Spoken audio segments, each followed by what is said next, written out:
세상에서 제일 작은 교회, 그래서 어느 교회보다 소중한 우리 속회를 위해 수고하시는 속장님, 부속장님 귀한 찬양 감사를 드립니다. 오늘은 한 해를 보내는 마지막 달 12월의 첫날입니다. 처음과 나중 되시는 주님께서 한 해 동안 우리를 지켜주셨으니 이 한 해를 은혜롭게 마무리해 주시기를 바랍니다. 무엇보다 평화의 왕이신 주님께서 우리 마음속에, 우리의 삶 속에 주님만이 주실 수 있는 한올의 평화를 허락해 주시기를 바랍니다.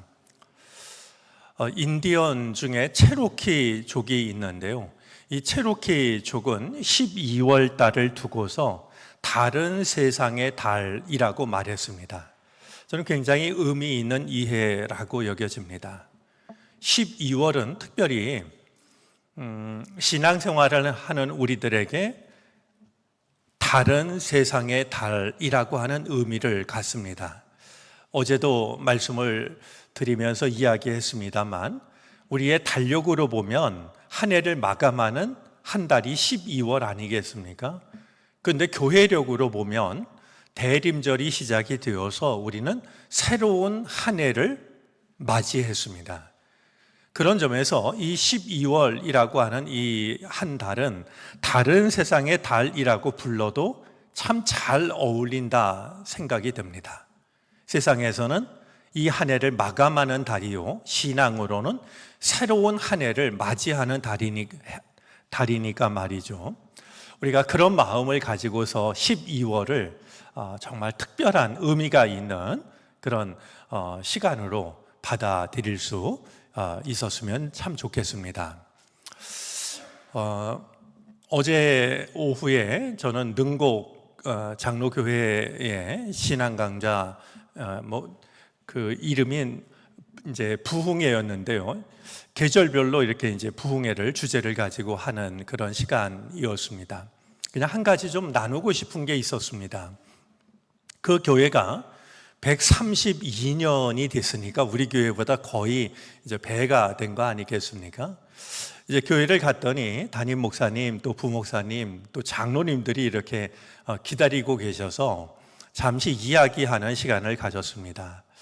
그때 제가 얘기를 듣고 이렇게 역사가 오래되니까 이런 일들이 있구나라고 느껴졌던 게요, 우리 교회에도 신앙의 대를 이어서 신앙생활하는 가정들이 꽤 많습니다. 근데 그 교회 이야기를 들었더니 이제 능곡교회는 그 신앙의 대가 벌써 4대, 5대째 이어가고 있다라고 말이죠. 그러면서 그 교회를 계속해서 섬기는 그 가정들이 이제 든든하게 교회를 지키고 있다, 이런 이야기를 자랑 삼아 하는 것을 들었습니다. 우리 정명교회도 우리들의 신앙을 우리들의 자녀들에게 잘 물려주어서 정말 몇 대가 지나든지 그 신앙의 뿌리가 더 깊어지는 그런 은혜가 우리 정론교회에도 함께하면 참 좋겠다라는 그런 생각이 들었습니다. 지금까지도 우리의 믿음을 지키시고 또 자녀들을 돌보셨으니 귀한 은혜를 허락해 주셔서 몇 대가 지나가든지 신앙의 뿌리가 더 깊어지는 그 귀한 은혜가 우리 정론교회 위에도 함께 하기를 바랍니다. 자, 오늘 말씀은 이제 노아의 홍수와 관련된 말씀입니다. 이제 노아는 하나님께서 명하신 대로 방주를 만듭니다. 근데 이 방주를 만드는 노아를 보면 정말 바보 같습니다.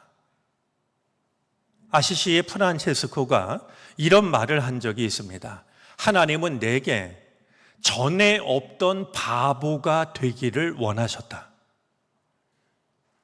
그냥 똑똑한 셈이 빠르고 밝은 그런 게 아니라 하나님은 나에게 전에 없던 바보가 되었으면 좋겠다라고 하셨다라고 자신의 소명을 이해했습니다.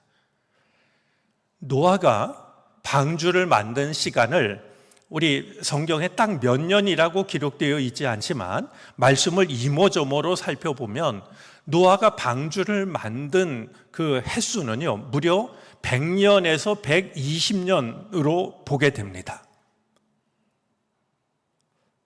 여러분, 하나님의 침묵이나 하나님의 나타나지 않으심을 우리는 얼마나 견딜 수 있을까요? 그 말씀을 방주를 만들라고 하시고서 100년의 시간이 지나는데요, 이 노아는 그냥 배를 만듭니다. 100년 동안 어떤 일이 있었을까요? 무엇보다 사람들은 얼마나 많이 비웃었을까요? 그럼에도 불구하고 노아는 방주를 만드는데요, 하나님이 시키신 대로 만듭니다.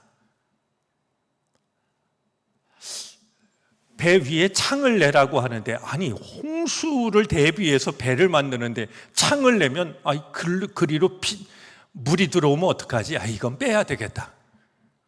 혹은 내가 아무리 재료를 모아 보아도 하나님이 만들라고 하신 이 큰 배를 만들 수는 없으니 한 절반쯤 줄여서, 한 3분의 1쯤 줄여서 할까? 신기하게도 하나님이 만들라고 하셨던 이 배에는 배가 가져야 될 중요한 기능들이 빠져 있습니다.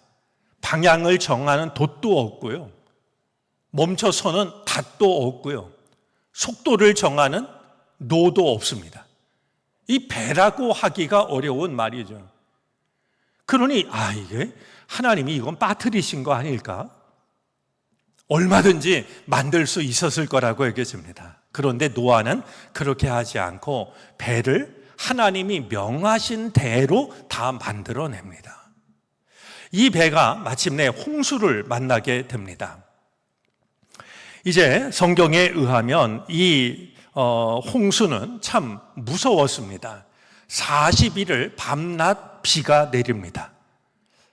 지난해 올해였군요. 비가 참 흔해가지고요, 며칠만 비가 와도 곳곳에 물난리가 나는데요, 40일 밤낮을 비가 쏟아지고요, 하늘에서 비만 쏟아진 게 아닙니다. 이 땅에서는요, 물의 원천이 지하수가 터져가지고요, 하늘에서는 비가 쏟아지고 땅에서는 물이 솟아나고 말이죠. 온 세상이 물에 잠기고 맙니다.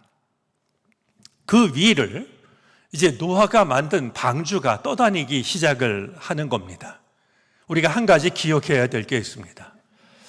이 전례 없던 홍수를 노아의 방주가 어떻게 견뎠을까요? 저는 이유가 두 가지가 있다라고 생각합니다. 하나는 노아가 하나님이 시키신 대로 만들었기 때문입니다. 자기의 생각을 보탠 게 아니라, 좀 생각이 과장됐을까요? 자기의 생각을 보탠 곳이 있었다면 거기가 물이 들어오는 구멍이 됐을 겁니다. 더 안전하고 더 훌륭한 배를 만들기 위해서 자기 생각을 보탰다면 거기가 바로 침몰하는 이유가 되었을 거예요. 하나님이 시키신 대로 그대로 만들었기 때문에 이 방주는 홍수를 견딜 수 있었을 거라고 여겨집니다. 또 하나 이유가 있는데요, 이제 이 노아가 이제 짐승들도 다 태우고 가족들도 다 태우고 이제 자신도 타지 않았습니까? 근데 성경을 유심히 읽어보면은요, 마지막으로 누가 문을 닫냐 하면 하나님이 문을 닫으십니다. 하나님이 닫으신 문이 홍수가 침몰시키지 못했던 겁니다. 저는 이 12월 달 올 한 해도 하나님이 우리의 시간의 문을 닫아주시는, 우리 삶의 문을 지켜주시는 이런 은혜를 우리가 누릴 수 있었으면 좋겠습니다. 내가 마무리를 하려고 하니까 여기저기 문제가 생기는 것이지, 하나님께 맡기면, 그래서 하나님이 문을 닫아주시면 아무리 온 세상에 가득한 홍수라도 배를 가라앉힐 수가 없다라고 하는 것을 생각하게 되죠. 마침내 때가 되었을 때 하나님께서는 배에 탄 노아와 노아 가족, 그리고 동물들을 돌보시기로 합니다. 자, 하나님의 돌보심은 어떻게 일어났는가 보니까요, 하늘에서는 비가 그치게 하시고 땅에서는 물이 솟는 것을 그치게 하십니다. 하나님이 우리를 돌보실 때 우리를 괴롭혔던 일들을 하나씩 잠잠하게 하십니다. 한꺼번에는 아니라 할지라도 하나씩 나를 괴롭히던 일들이 사라지는 것 또한 하나님의 역사하심의 시작입니다. 뿐만이 아닙니다. 하나님께서 바람을 불게 하셔서 물을 말리시기 시작합니다. 우리 홍해 바다를 가르실 때도 밤새도록 바람을 불게 하셨는데요, 때때로 하나님은 강한 바람을 불게 하셔서 배를 물속에 빠뜨리기도 하시지만 때때로 바람을 불게 하셔서 배를 이제 머물게 하시는 이런 은혜도 베푸시는 분이라고 하는 것을 확인하게 됩니다. 하나님은 바람으로도 얼마든지 하나님의 서로 다른 일들을 이루실 수 있는 분이라고 하는 것을 확인하게 됩니다. 자, 땅에서 물이 점점 줄어들기 시작해가지고요, 150일이 지나자 물이 이제 많이 빠지게 됩니다. 7째 달이 되었을 때 이 배는 아라랏 산에 이르게 됩니다. 10째 달이 되었을 때 이제 세상에 산봉우리들이 나타나기 시작을 합니다. 자, 이때가 되었을 때 노아는 물이 얼마나 빠졌는지를 확인하기 위해서 까마귀 한 마리를 이제 창 밖으로, 아마 하나님이 창을 만들라 하신 데는 그런 이유도 있었을 것 같아요.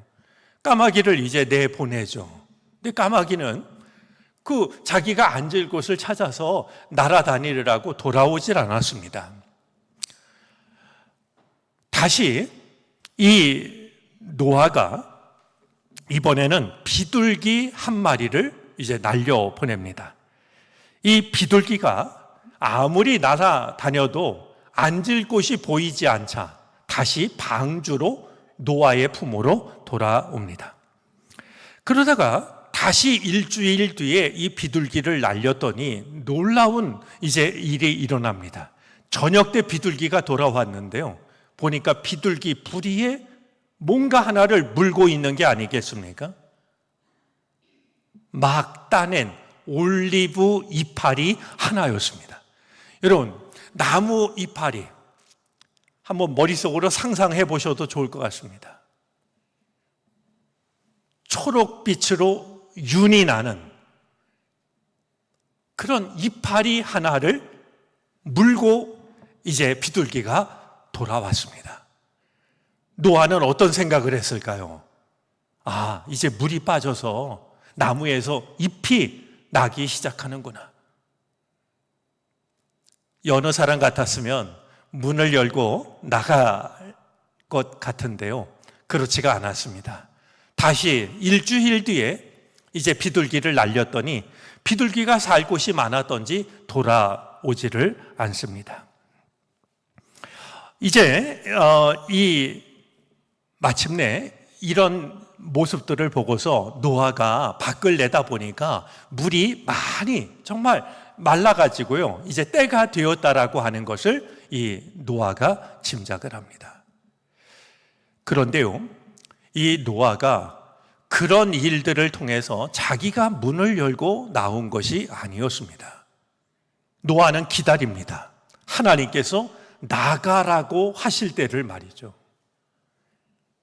그래서 까마귀를 날리고 비둘기를 날리고 올리브잎 하나를 확인하고 자기가 판단해서 문을 열고 나온 것이 아니라 하나님이 나가라 할 때를 기다려서 그는 밖으로 나오고 있는 것을 확인할 수가 있습니다. 옛말에 줄탁 동시라는 말이 있는데요, 이 병아리가 알에서 깨어날 때, 병아리로 깨어날 때 어미닭이 밖에서 쪼고 이 알 속에 있던 병아리가 안에서 쪼고 말이죠, 동시에 이 알을 깨트리는 것을 두고서 줄탁동시라고 했습니다. 근데 우리는 때때로 내가 판단해서 내가 혼자 결정을 하려고 할 때가 있죠.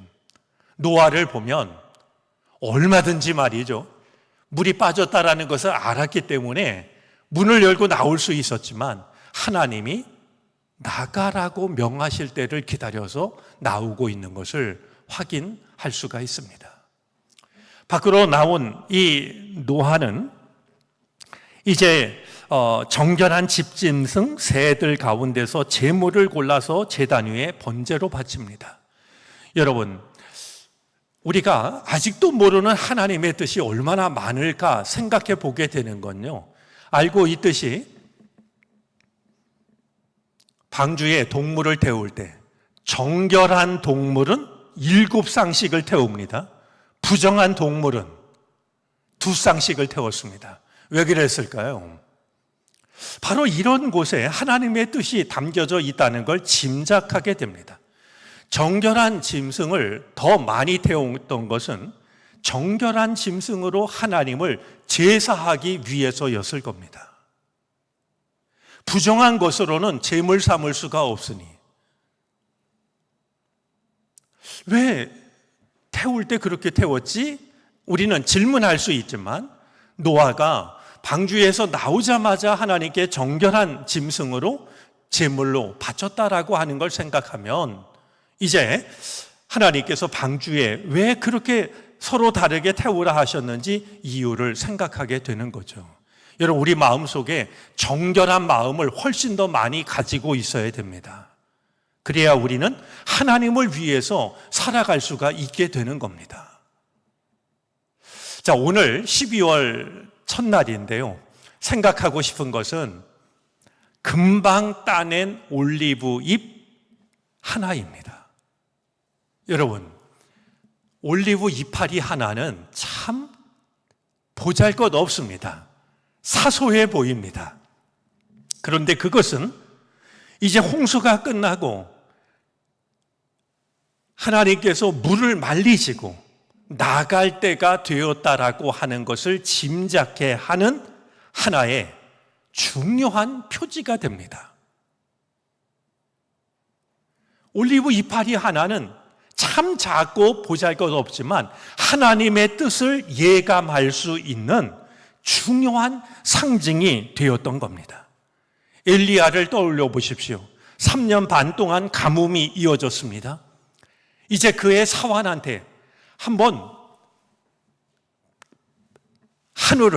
가서 한번 하늘이 어떤지를 보고 오라고 말이죠.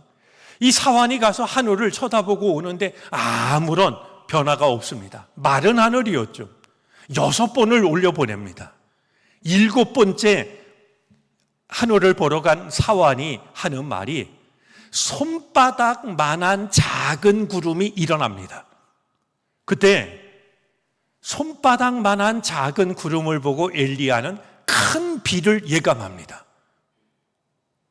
왜 그랬을까요? 사환한테 가서 하늘을 그냥 쳐다보라고 하고 자기는 누워서 아니면 의자에 앉아서 쉬고 있었던 게 아닙니다. 갈멜산 꼭대기로 올라가 가지고요, 엘리야는 무릎을 꿇고 무릎 사이에 얼굴을 파묻고 기도하고 있었습니다. 그러니까 저 손바닥만한 작은 구름이 3년 반 동안의 가뭄을 해결해 줄 비라고 생각하기는 어려웠을 겁니다. 그러나 엘리야는 기도를 했기 때문에 말이죠, 손바닥만한 작은 구름을 보고서도 하나님이 기도를 응답하실 거라고 하는 것을 예감했고 신뢰했던 겁니다. 다윗도 마찬가지죠. 누구도 상대할 수 없었던 골리앗 앞에서 물맷돌을 꺼내들지 않습니까? 물맷돌 얼마나 보잘것없습니까? 그러나 그 속에 하나님의 능력이 담겨져 있다는 것을 다윗은 신뢰했습니다. 우리가 이런저런 일들을 두고 하나님께 기도할 때 엄청난 일, 엄청난 모습으로 찾아오는 그런 하나님의 손길만 기대하지 않았으면 좋겠습니다. 때때로 하나님의 뜻은 막 따낸 올리브 이파리 하나, 초록빛으로 윤기가 나는 그 작은 이파리 하나 속에도 하나님의 뜻은 담겨져 있는 겁니다. 이번 12월 한 달을 보내면서 크고 거창한 것 속에서만 나를 향하신 하나님의 뜻을 찾으려고 하지 말고 정말 손바닥만한 구름 속에서도, 올리브 이파리 하나 속에서도, 작은 차돌맹이 물맷돌 하나 속에서도 나를 향하신 하나님의 뜻을 발견할 수 있는, 하나님이 나와 함께 하신다라고 하는 그 은혜를 발견할 수 있는 우리들이 되어졌으면 좋겠습니다. 그런 믿음과 그런 은혜로 우리에게 허락하신 이 2025년도를 은혜 가운데 마무리할 수 있는 그 작은 올리브 이파리 하나가 마침내 홍수를 끝내고 새로운 세상을 여는 그런 은총으로 다가왔던 것처럼 아주 작은 모습 속에 담긴 하나님의 약속을 신뢰함으로써 우리들의 삶이 하나님의 구원의 은총으로 가득 찰 수 있게 되기를 바랍니다. 기도하겠습니다.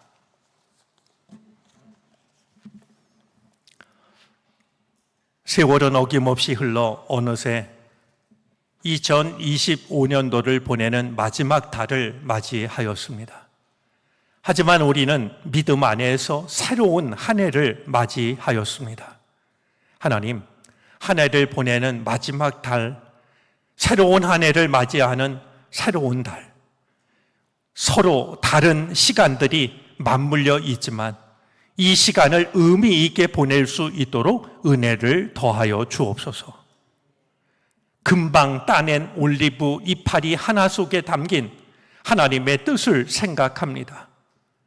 크고 거창한 것만 기대하지 않게 하여 주시옵시고, 올리브 이파리 하나 속에도, 손바닥만한 작은 구름 속에도, 작은 차돌맹이 물맷돌 하나에도 얼마든지 하나님의 뜻이 담겨져 있음을, 하나님의 능력이 담겨져 있음을, 하나님의 사랑이 담겨져 있음을 깨달을 수 있는 우리가 되게 해 주시기를 바라고 원합니다.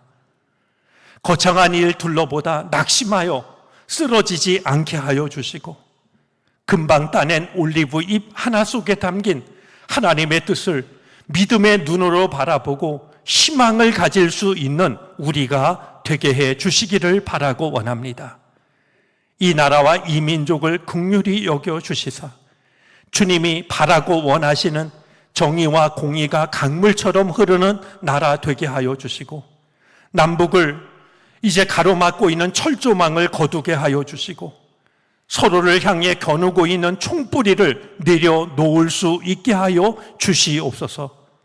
하나가 되어 땅끝까지 복음을 전할 수 있는 이 나라 이 민족 삼아 주시기를 바라고 원합니다. 우리의 가정도 주님께 맡깁니다. 주의 도우심을 필요로 하는 일들이 어디 없는 가정이 있겠습니까? 긍휼히 여겨 주시옵시고 은혜를 베풀어 주시옵소서.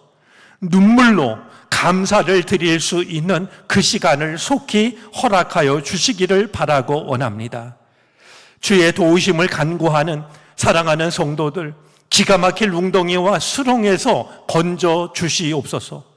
그것이 건강의 문제이든 관계의 문제이든 물질의 문제이든 장래의 문제이든 주님이 아시오니 은혜를 허락하시기를 바라고 원합니다. 바다 한가운데 길을 내시고 마른 길을 건너가게 하셨던 그 은총을 저희들의 인생 속에도 허락해 주시기를 바라고 원합니다. 주님 오심을 기다리는 대림절의 시간을 맞이했사오니 겸손한 마음으로 주님을 기다리게 하여 주셔서 마침내 만왕의 왕, 내 삶의 주인이신 주님을 내 중심에 모시는 은혜를 누리게 하옵소서. 감사하는 마음으로 예물을 드립니다. 어려운 이웃을 돌보는 마음으로 예물을 드립니다. 주님이 받아주시옵시고 한량없는 은혜와 복을 더하여 주옵소서. 하나님의 나라를 위하여 누군가를 사랑하는 일을 위하여 쓰임받는 인생이 되게 하여 주시옵소서.